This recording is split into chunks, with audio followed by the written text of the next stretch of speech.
Shalom uvracha. I'm Rabbi Joseph Beda from Congregation B'nai Yitzchak. What was Yehuda thinking? We know how the story works. Yehuda pours his heart out before Yosef, and Yosef, who Yehuda does not know at the time, his brother, feels terrible for the story that Yehuda is telling. And it rips his heart out that his father Yaakov could be suffering. He's very emotional that Yehuda, the brother, cares about Yosef's brother Binyamin. So Yosef can no longer hold it in.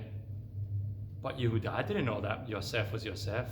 As far as Yehuda knew, Yosef was an Egyptian ruler, had no interest in this.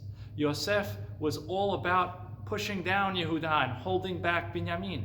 Why did Yehuda think by telling a sob story, by telling how terrible the situation was, that Yosef would listen? What was his strategy? What was his plan? There's a brilliance to what Yehuda did. You see, most people see confrontations of power and assume that it's all about whether one power wins out over another. But often in those situations, one of two things is a problem. One, power and power often lead to unending conflict, and sometimes the other person is just more powerful. And Yehuda realized that at least the second was the case in this scenario. There was no way he was going to outpower Yosef, the head of Egypt, Safnat Paneach. But what Yehuda counted on, and what Yehuda was trying to do, was to beat power with vulnerability. By Yehuda showing that he was weak, by Yehuda showing that he was stuck, by Yehuda showing that he was soft, he showed his vulnerable side to Yosef in an attempt to make Yosef see him as a person, see him as a brother without realizing that he actually was.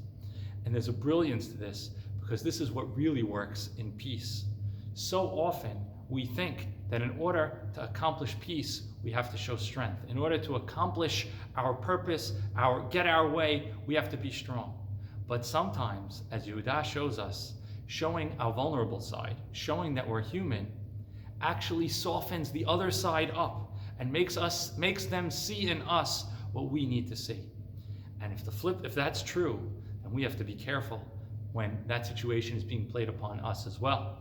Sometimes we're using our strength, and we need to make sure that we're seeing the other person's vulnerability. Shabbat Shalom.